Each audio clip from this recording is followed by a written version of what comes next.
সাহেব, হযরত মাওলানা মুফতি এনামুল হাসান নেওয়াজ সাহেব দুর্গাপুর, হযরতের মূল্যবান নসিহত পেশ করার জন্য ইন্তেজামিয়ার পক্ষ থেকে সবিনয় অনুরোধ জানাচ্ছি। আসসালামু আলাইকুম ওয়া রাহমাতুল্লাহি তাআলা ওয়া বারাকাতুহু। ইন্নাল হামদালিল্লাহি নাহমাদুহু ওয়া নাস্তাঈনুহু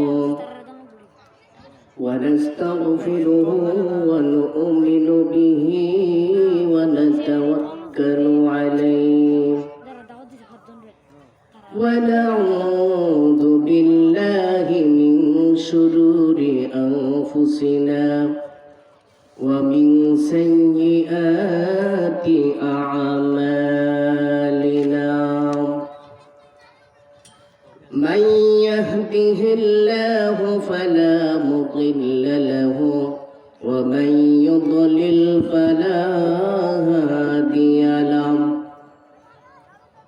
ونشهد أن لا إله إلا الله وحده لا شريك له ونشهد أن سيدنا وسندنا وحبيبنا ومولانا محمدا عبده ورسوله الذي أرسل إلى الناس كافة بشيرا ونذيرا وداعيا إلى الله بإذنه وسراجا وقمرا منيرا.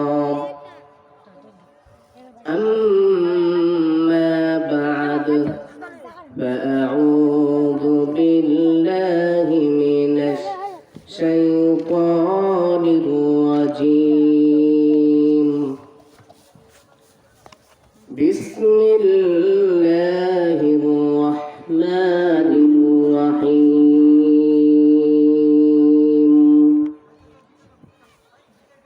قل إن صلاتي ونسكي ومحياي ومماتي لله رب العالمين.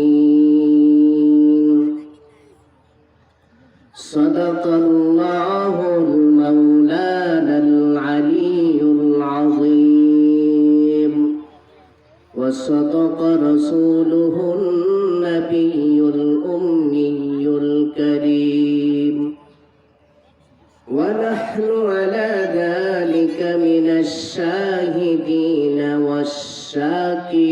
والشاكرين والحمد لله رب العالمين.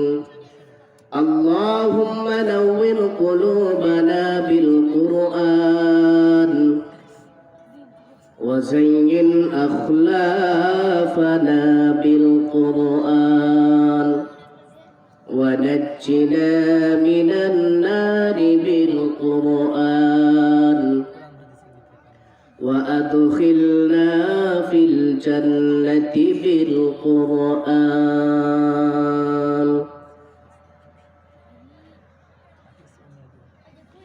মাদ্রাসাতুর রহমান আল আবরার কর্তৃক আয়োজিত অতকার বাৎসরিক ইসলামী সম্মেলনের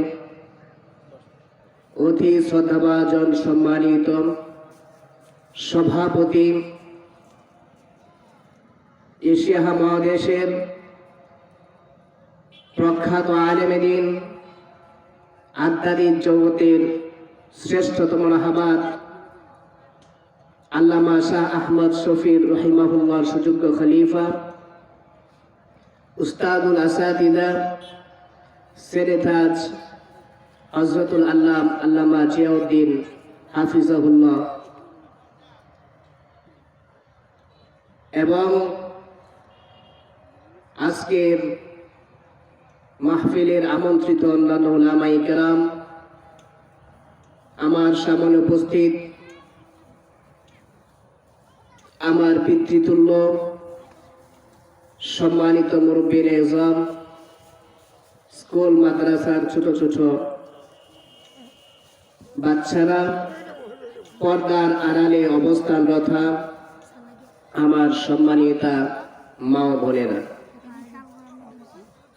মহান আল্লাহ তাআলা দরবারে লাখ কোটি শুকর ও সুজুদ যে রব্বুল ইজ্জত ওয়াল জালাল আপনাকে আমাকে এই ফিতনা ফাসাদের জামানায় দুনিয়ার সমস্ত গুনাহের কাজ থেকে ফারেক করে মহান রব্বুল ইজ্জত ওয়াল জালালের রুবুবিয়্যাতের পরিচয় লাভের জন্য উলামায়ে কেরামের পবিত্র জবান থেকে মনে মুক্তা মিশ্রিত কোরআন হাদিসের আলোচনাগুলি শোনার মতো তৌফিক দান করেছেন যেই মহান বিধাতা, তার শাহিয়ান গরিয়ান বিশাল প্রভুর প্রবুদ্ধের দরবারে শুকরিয়া আদায় করতে গিয়ে আমাদের শরীরের সমস্ত শক্তিকে উজাড় করে দিয়ে আকাশ বাতাসকে মুখরিত করে গগনচুম্বী আওয়াজ তুলে আল্লাহ তাআলার দরবারে কালিমাত শুকর আদায় করি আলহামদুলিল্লাহ। আরো জোরে বলি আলহামদুলিল্লাহ।